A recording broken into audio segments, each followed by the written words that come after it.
பாவம், நீதி, தீர்ப்பு. இது இயேசு கிறிஸ்துவுக்குள் பிரியமான என் சகோதர சகோதரிகளே, இந்த நிமிட நற்செய்திக்கு இயேசுவின் நாமத்தில் நான் உங்களை அன்போடு அழைக்கிறேன். பரிசுத்த ஆவியானவர் வந்த பிறகு பாவத்தை குறித்தும் நீதியை குறித்தும் தீர்ப்பை கொடுத்து வெளிப்படுத்துவார். பரிசுத்த ஆவியானவர் வந்துவிட்டார்.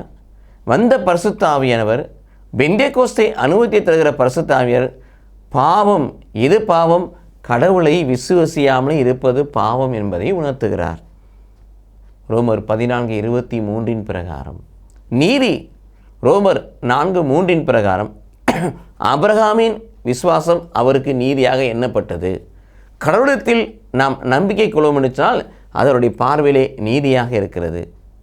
தீர்ப்பு, ஏற்கனவே இந்த உலகத்தின் தலைவன் சொல்லக்கூடிய பிசாசு தீர்ப்பு பெற்றுவிட்டான். ஒளியாயிருந்த அவன் இருளாய் மாறிவிட்டான். பாதாளத்தில் தள்ளப்பட்டு விட்டான்.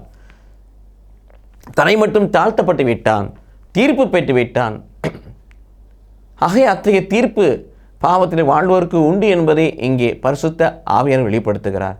ஆகவே பரிசுத்த ஆவியானவர் வெளிப்படுத்தக்கூடிய பாவத்தை குறித்தும் நீதியை குறித்தும் தீர்ப்பை குறித்தும் நாம் உயிர் துணர்ந்து நாம் விசுவசிக்கக்கூடியவர்களாக, ஆண்டவர் மீது நம்பிக்கை கொள்ளக்கூடியவர்களாக, பாவம் செய்யாமல் பரிசுத்த வாழ்வை பெறுவதற்கு நம்மை ஆயத்தப்படுத்தக்கூடிய பிள்ளைகளாய் அவராலே வழிநடத்தப்படுவோம். கடவுள் நம்மை ஆசீர்வதிப்பாராக. ஆமென்.